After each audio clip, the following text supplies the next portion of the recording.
एक छोटे से गांव में रामू और राजू पड़ोसी थे। रामू एक गरीब किसान था, पर राजू एक मकान मालिक था। रामू गरीब था लेकिन बहुत खुश रहता था और शांति से अपना जीवन बिताता था।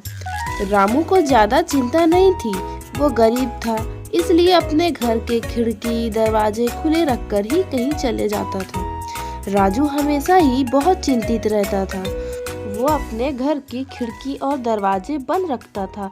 उसे बस इसी बात का डर था कि कोई चोर आकर उसकी तिजोरी से पैसे चुरा लेगा। राजू रामू के इस सुकून वाली जिंदगी से जलता था।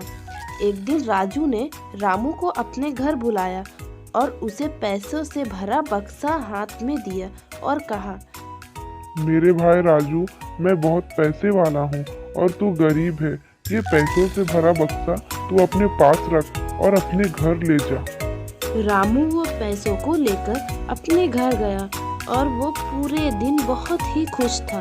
जब रात हुई तो वो खिड़की दरवाजे सब बंद करके पैसों के बक्से को अपने पास रखकर सोने की कोशिश कर रहा था, लेकिन उसे नींद नहीं आ रही थी। वो चिंतित हो गया। अगले दिन सुबह को रामू वो पैसों का बक्सा को लेकर राजू के घर गया। उसने पैसा राजू को दे दिया और कहा, मेरे भाई, मैं बहुत गरीब हूँ लेकिन मैं सुकून की जिंदगी जीता हूँ।